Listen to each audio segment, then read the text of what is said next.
కూడా చేయండి రాజ్యసభలో. సో మీకు నేను ఆ సీట్ మూడిట్లలో ఒకటి మీకు ఇస్తాను అని చెప్పి మాట్లాడుకోవడానికి వెళ్తున్నారు అనే చర్చ కూడా జరుగుతూ ఉంది. ఏం చెప్తారు? వాస్తవమే అండి, అది అందరి మనసుల్లో కూడా ఉంది.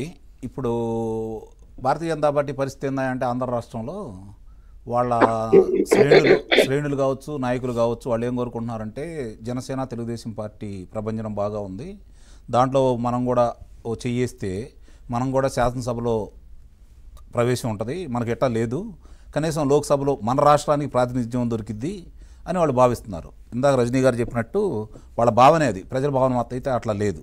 ఇప్పుడు వాళ్ళు బలవంత పెళ్లి చేసి, బలవంత కాపురం చేసి, ప్రజల మీద అంటే ఈ తెలుగుదేశం పార్టీ జనసేన పార్టీ మీద బలవంతపు పొత్తుల్ని రుద్దాలనే ప్రయత్నంలో వాళ్ళు ఉన్నారు. ఆ యొక్క ఆలోచనలో వీళ్ళు పడకుండా ఉంటే మంచిది అనేది ప్రజల భావన, నా భావన కూడా, అందులో ఎలాంటి సందేహం కూడా లేదు.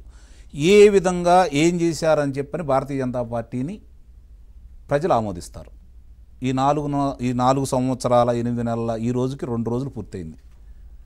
ఈ 56 నెలల 2 రోజుల్లో ఈ రాష్ట్రం గురించి కానీ, రాష్ట్ర ప్రయోజనాల గురించి కానీ, రాష్ట్రానికి రావాల్సిన దాని గురించి కానీ ఎటు పట్టించుకోలేదు.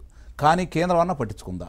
స్వయానా ప్రధానమంత్రి గారు వచ్చేసి 29 గ్రామ ప్రజలు మీకు సంఘీభావం తెలుపుతూ ప్రపంచంలో ఎక్కడ జరగని విధంగా పూలింగ్కి అవకాశం వాళ్ళు ఇచ్చిన తర్వాత శంకుస్థాపనకు వచ్చిన మీరు ఏదో చేస్తారని ప్రజలు భావిస్తే ఏం చేశారు ఇప్పటివరకు రాజధాని గురించి? మీరు ఏమైనా ప్రశ్నిస్తున్నారా?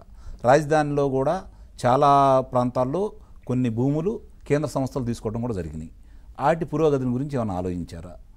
ఇప్పుడు జరుగుతున్న నాకు చిన్న ధర్మ సందేహం అండి, మీరు చెప్పండి, లేకపోతే అక్కడ రజనీ గారు ఉన్నారు వాళ్ళు చెప్పాలా.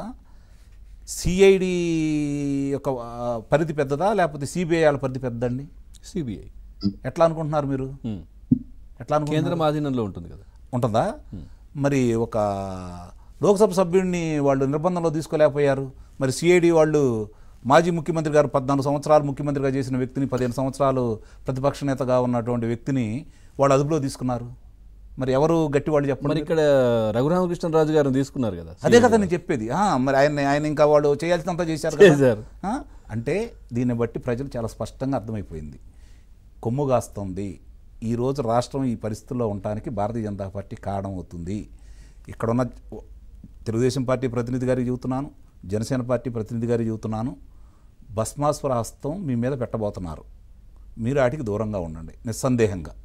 ఎందుకంటే అది ధృతరాష్ట్ర కౌగిలి. ఆ కౌగిల్లోకి వెళ్ళారనుకోండి, ఆ రోజు శ్రీకృష్ణుడు ఉన్నాడు కాబట్టి రక్షించడానికి ఉక్కుది తీసుకొచ్చేసి విగ్రహాన్ని పెట్టేసి భీముడిని రక్షించాడు.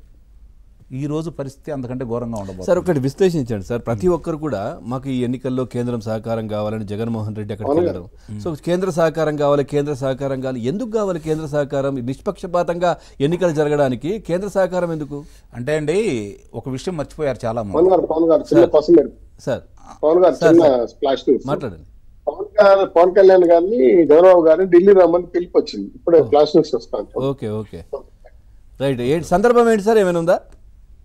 పొత్తుల పైన బీజేపీ అధికారం రమ్మని, పొత్తులు డిస్కస్ చేయాలని పవన్ కళ్యాణ్ గారిని, బాబు గారిని ఇద్దరు రమ్మన్నా. Okay right. ఫ్లాష్ న్యూస్ వస్తాను చూడండి. ఇప్పుడు దాని మీద కూడా మీరు మాట్లాడారు ఆల్రెడీ. రంగంరావు గారు కంటిన్యూ మాట్లాడటానికి పచ్చి వెలక్కాయ గొంతులో పడ్డ పరిస్థితిలా ఉంది ఇప్పుడు ఈరోజు ఏదన్నా మాట్లాడాలి అంటే. మరి రాష్ట్ర ప్రయోజనాలు దృష్టిలో పెట్టుకుని చంద్రబాబు నాయుడు గారు వెళ్తున్నారని చెప్పి వాళ్ళ శ్రేణులు చెబుతున్నారు. అలాగే పవన్ కళ్యాణ్ గారు కూడా మరి ఇప్పుడు నేను ఒక మాట చెప్పాను, మరి మధ్యలో అంతరాయం ఏర్పడింది. అన్న నందమూరి తారక రామారావు గారు ఆ రోజే చెప్పాడు, కేంద్రం అనేది మిథ్య అని. రాష్ట్ర ప్రజలు, రాష్ట్రాలు పురోగతి సాధిస్తే కేంద్రం పటిష్టంగా ఉంటుంది.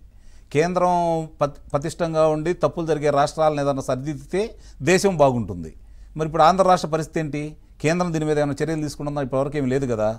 ఈరోజు కనుక అంటే ఇది సందర్భం అయినా కాకపోయినా శ్రీనివాస్ చౌదరి గారు చెప్పారు కాబట్టి నేను ఒక విషయం మాత్రం స్పష్టంగా చెప్పగలుగుతున్నానండి.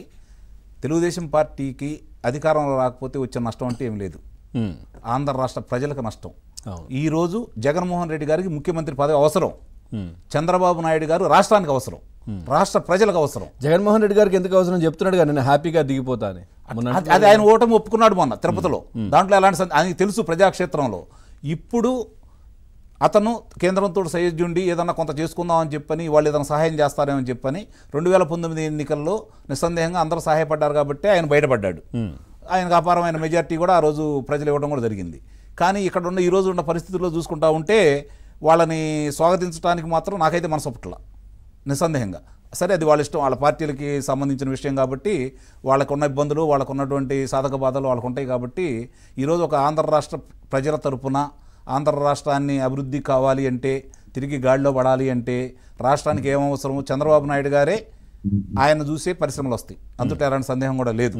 కాబట్టి ఆయన తిరిగి ముఖ్యమంత్రి అయితే రాష్ట్రం బాగుపడుతుంది. ఆయనకి ఇక్కడ ఇంకో పెద్ద మనిషి గురించి కూడా మనం చాలా స్పష్టంగా చెప్పుకోవాలి, ఎవరు ఒప్పుకొని ఒప్పుకోకపోయినా. నాకు ఈరోజు ఆంధ్ర రాష్ట్రంలో ధైర్యంగా ముందుకొచ్చేసి రాష్ట్ర పరిస్థితిని అర్థం చేసుకొని మనస్ఫూర్తిగా చంద్రబాబు నాయుడు గారికి నేను ఉండాను అని చెప్పని వెన్నుదారుగా నిలిచినటువంటి పవన్ కళ్యాణ్ గారిని ప్రత్యేకంగా అభినందించాలి, సందేహమే లేదు దానికి. ఎందుకంటే కాస్తో కూస్తో ఊగిసలాడుతున్నటువంటి పార్టీ అంటే ఆ వైఎస్ఆర్సీపీ పార్టీ నాయకులకి వీళ్ళిద్దరు కలయిక ఇంత దుమారం రావడానికి కూడా కారణమైంది, ఆ భయానికి. ఈరోజు మీకు ఒకటి చూడండి, వలసలో మొదలైనవి ఎక్కడి నుంచి మొదలైనవి? ఒక వ్యక్తి ఇక్కడి నుంచి వెళ్తే ఒక లోక్సభ సభ్యుడు బొలవమంటే అందరూ వచ్చేస్తున్నారు. ఇప్పుడు ఇందాక శ్రీనివాసరావు గారు చెప్పారు, మామూలుగా ఈరోజు వాళ్ళకి కావాల్సింది 44 మంది ఒక్కొక్క రాజ్యసభ సభ్యుడికి.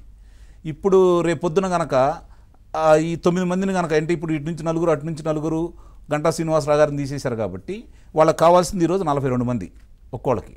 వీళ్ళకి కావాల్సింది ఇప్పుడు 18కి ఇంకొక 24 వస్తే ఇలా సరిపోయింది. నాకు తెలిసి వీళ్ళు ఇద్దరం పెట్టినా గెలిచే పరిస్థితిలో ఉన్నారు ఈరోజు. వీళ్ళు ఇద్దరు పెట్టినా గెలిచే పరిస్థితిలో ఉన్నారు, అందుట్లో ఎలాంటి సందేహం కూడా లేదు. ఇప్పుడు ఈరోజు రాష్ట్రంలో పరిస్థితి ఎలా ఉందంటే, యువకుల పరిస్థితి కావచ్చు, మహిళల పరిస్థితి కావచ్చు, లేకపోతే ప్రజల పరిస్థితి కావచ్చు, ముఖ్యంగా రైతుల పరిస్థితి అండి. రైతుల పరిస్థితి ఎలా ఉంది అంటే, తెలుగుదేశం ప్రభుత్వం అధికారంలో ఉన్న సమయంలో పవన్ గారు ఇన్పుట్ సబ్సిడీ కింద అంటే విత్తనాలకు సంబంధించి ప్రతి వాళ్ళకు కూడా ఆ రోజు ఈ యొక్క ఏదైతే సహకార బ్యాంకుల్లో కావచ్చు లేకపోతే వేరే చట్ట పెట్టినటువంటి రైతులకు సంబంధించిన విత్తనాలు అయిపోయేంత వరకు మిగిలిన విత్తనాల కంపెనీ వాళ్ళ విత్తనాలు అమ్ముడుపోయాయి కదండి. కారణం ఏంటంటే అక్కడ 10 రూపాయలు ఉంటే వీళ్ళు 5 రూపాయలకి రైతులకి అందజేశారండి. ప్రతి ఒక్క సంబంధించింది ట్రాక్టర్లు కావచ్చు, పరికరాలు కావచ్చు, భూసార పరీక్షలు కావచ్చు, ఇవన్నీ చేసటమే కాకుండా పట్టిసీమ ద్వారా ఈరోజు కృష్ణానది పరివాహక ప్రాంత రైతులకి ఎంత మేలు చేసిందో తెలుగుదేశం ప్రభుత్వం చెప్పుకోవడానికి వీల్లేదండి. అలాగే పోలవరం కనుక పూర్తయి ఉన్నట్టయితే ఈరోజు రాష్ట్రం మొత్తమే సస్యశ్యామలం కాకుండా దాని ప్రభావం పక్కన ఉన్నటువంటి 3 రాష్ట్రాలు కూడా సరిపోయేదండి. రైట్. ఇన్ని మేలు చేయాలని చెప్పి చంద్రబాబు నాయుడు గారు ప్రయత్నించిన దానికి ముఖ్యంగా యువత ఈరోజు బలంగా కోరుకుంటుంది. ఏంటంటే ఇందాక మేడం గారు చెప్పారు, ఆ యొక్క సభలో వాళ్ళు వీళ్ళ బొమ్మలను పెట్టేసి వాళ్ళు చేసిన అరాచకానికి కారణం చెబుతున్నానండి.